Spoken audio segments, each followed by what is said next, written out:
We tend to equate drought with a dearth of rainfall, but warmer air can also reduce a tree's water supply by pulling even more moisture out of leaves and soil.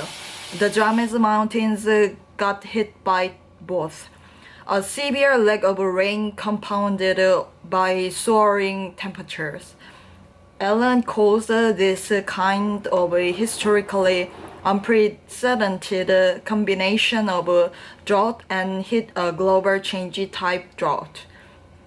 It has caused forest die-offs in other parts of the world too, from southwest Australia to inner Asia and from the Amazon to the Mediterranean. The warmer future forecast by climate models suggest the American Southwest in particular is in for more of the same. Alan Park Williams of Columbia University and their colleagues project that by 2050 the stress on southwestern forests will routinely be worse than in the worst drought of the past millennium. For all the destruction wrought by pine beetles, they may be simply messengers. Around Bandelier these days, the dead trees are falling pretty much every day. Cautionary road signs show one falling on a person. In much of the area, Ellen says the trees won't regrow. Grasses and shrubs are replacing them. Driving back down into Los Alamos, he tries to conjure some optimism. Elk love the new open meadows, he points out. People always say things like 1,000 acres were lost, he says, but they weren't actually lost. The land is still there, full of new life again. I personally lost friends in the fires. Individual ancient trees I knew and loved. But these systems are in the process of adjusting. Nature goes on. That's no doubt a healthy attitude, but it's not an easy one to sustain. In Montana, 6'2" has seen massive changes to landscapes she loves. At the turnoff to a forest road not far from Butte, a sign says, "Keep Montana green." 6 laughs mordantly. "Tell that to the beetles," she says. At 126 feet tall, cut from marble, adorned with a spiral frieze, intricately carved, with 155 scenes, Trojan's amazing column is a war diary that soars over Rome. Its tale, how the emperor vanquished a fierce but noble enemy. Trajan, who ruled from AD 98 until 117, when he fell ill and died, expanded the Roman Empire to its farthest boundaries. In this marble statue, he wears the armor typically used in triumphal parades.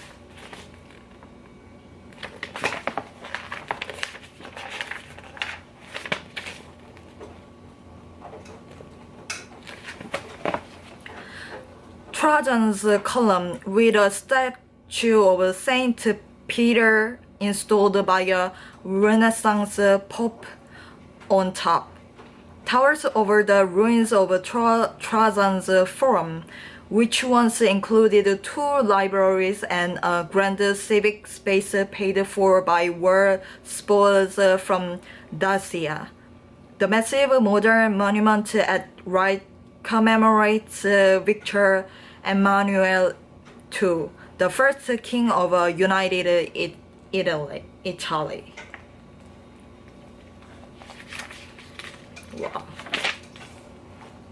By Andrew Curry, photographs by Kenneth Garrett.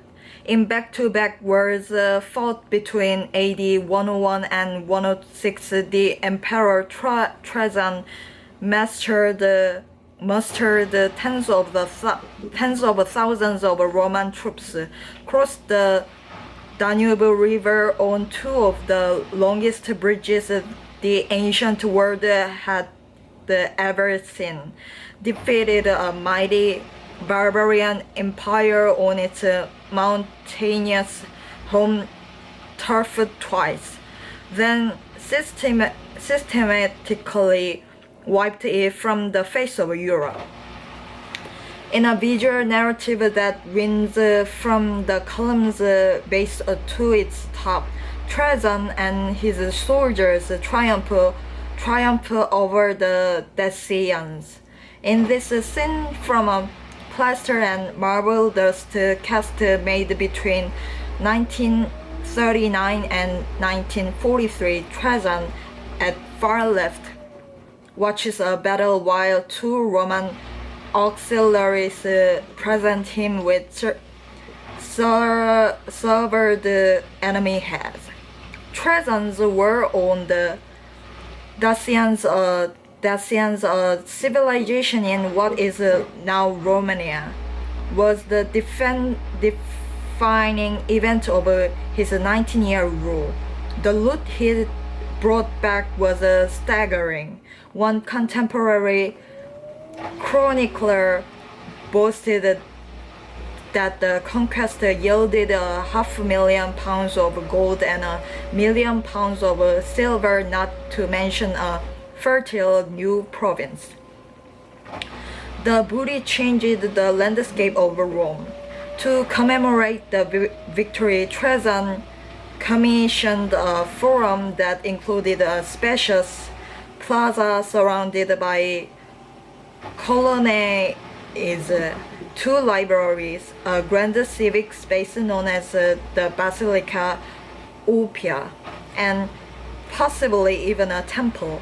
The forum was unique under the heavens, one early historian enthused, beggaring description and never again to be imitated by mortal man.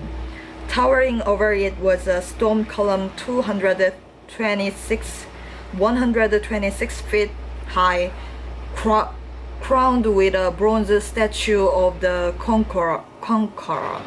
Spiraling around the column like a modern-day comic strip is a narrative of the Dacian campaigns.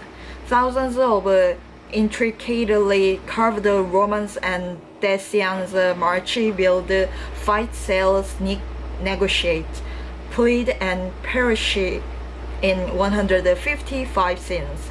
Completed in 113, the column has stood for more than 1,900 years. Today, tourists crane their necks up at it as guides explain its history. The eroded carvings are hard to make out above the first few twists of the story. All around are ruins, empty